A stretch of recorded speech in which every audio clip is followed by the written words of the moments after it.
Assalamu alaikum beautiful people. Today in this important video lecture I will discuss civil engineering basic knowledge. Guys, this knowledge is very important for every civil engineering student. If they are working on construction site, if they are studying, even if they are free, so you should learn about the basic knowledge. Guys, this is part first and I will create the part second, third, fourth, etc. Okay. So let's get started. If this video is helpful for you, so must like this video. Guys, the first one is you should know what is the weight of one bag cement. Okay, so the weight of one bag cement is 50 kgs. Weight of one cement bag is 50 kgs. Okay, the second one is, guys, density of cement. Okay, so the density of cement is in meter cube or in cubic meter, that is 1440 kgs per meter cube. This is density of cement. Okay, the third one is, guys, minimum thickness of slab. Guys, we have about 15 points. Okay, as you can see, till 15 we have. All right, the third one is minimum thickness of the slab. How? Minimum thickness of the slab. Guys, you can see here, this is top slab. Okay, and guys, you can see this is the section, cross section. So the thickness of the slab should be minimum 0.125 meter or 125 millimeters. Okay, thickness of slab. Okay, minimum. Next, guys, you can see the fourth one is C/C means center to center distance. Okay, so C/C especially we are using in steel structure design for the slab or for any member RCC members. Like, guys, you can see this is slab, so we are providing main bars and distribution bars. Okay, guys, you can see these are distribution bars and these are main bars. Okay, so the space between two steel rods, so we can say C/C, for example, 6 inches. Okay, or C/C is equal 0.125 meter, etc. Okay, so it means spacing between two steel rods. Okay, next one, guys, you can see thickness of DPC, dam proof course, which should not be less than 2.5 centimeter or 1 inch. Right. The sixth one is, guys, DL means development length. What is development length? Guys, you can see here, this is beam. Okay, so inside this beam I am providing the steel rods. Okay, in long section. So, guys, you can see these are steel rods. Okay, so this one steel is coming to the downside and this one is going to the upward side. So, guys, this length is called this length. Okay, from here to here, this is called DL, means development length. Okay, so this is called development length, as you can see, which makes a good bond between steel and concrete. Okay, so at the end we are providing these. The next one is, guys, seventh, slope of stair should be between 25 to 40 angles. What does it means? Guys, you can see this is a wall, this is stair.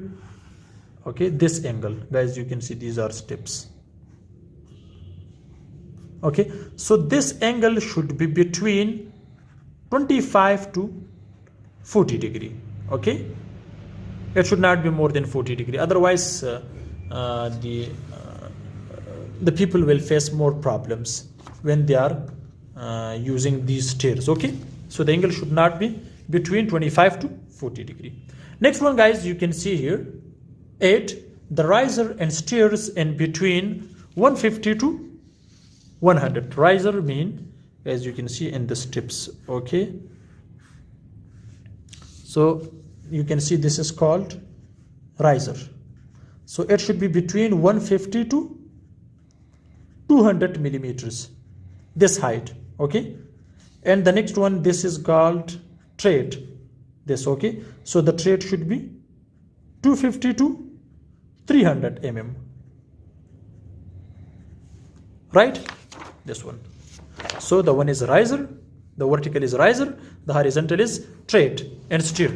So it means the riser and steer is between 150 to 200 mm and the tread 250 to 300 millimeter. Okay, this is very important, useful. The next one is, guys, ninth, the number of bricks required in 1 meter cube. Anyone can ask from you, how many numbers are required in 1 meter cube? Okay, so 550 numbers of bricks are required in 1 meter cube. Okay, next one, guys, you can see M20 grade concrete generally used in construction of slab. So what is M20 grade concrete? M20 means M20 ratio is 1:3. Okay, 1:1.5 ratio 3. This is the ratio of concrete for M20. So it's generally used for the construction of slab. Okay, guys, the 11th one is unit weight of steel. The formula is D square divided by 162 in kg per meter. This is weight of steel for 1 meter. So how you can find the total weight of steel? Okay, so guys, remember this D should be in millimeter.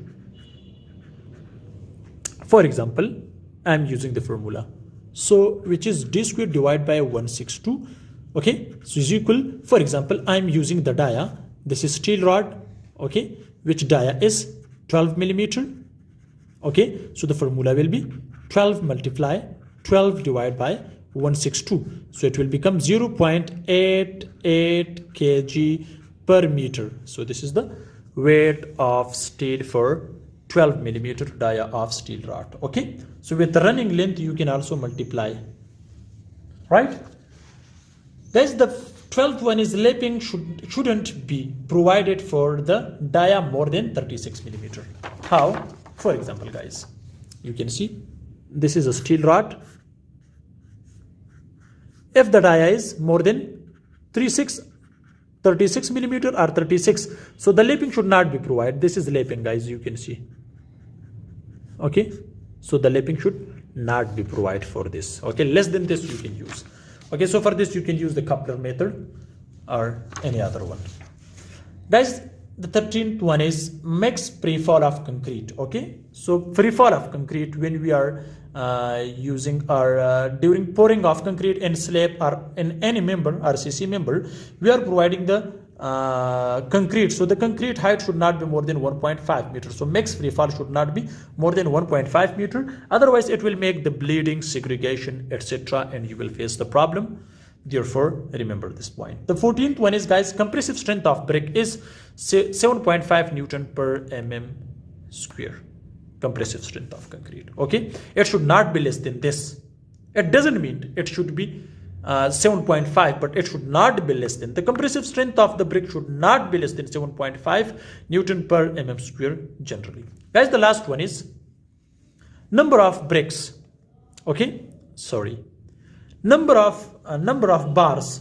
Okay, so how you can find the number of bars? So the number of bars you can find length of opposite side. For example, in slab, so length of opposite side divide by spacing C/C plus 1, then you can find the total numbers of steel rods in slab. So guys, this is the important video which I have discussed the front of you about civil engineering basic knowledge. Hope it can help you in the future on construction site or anywhere. So wait for the next video, which will be part 2 of civil engineering basic knowledge. So guys, thanks for watching. See you in next video. Goodbye.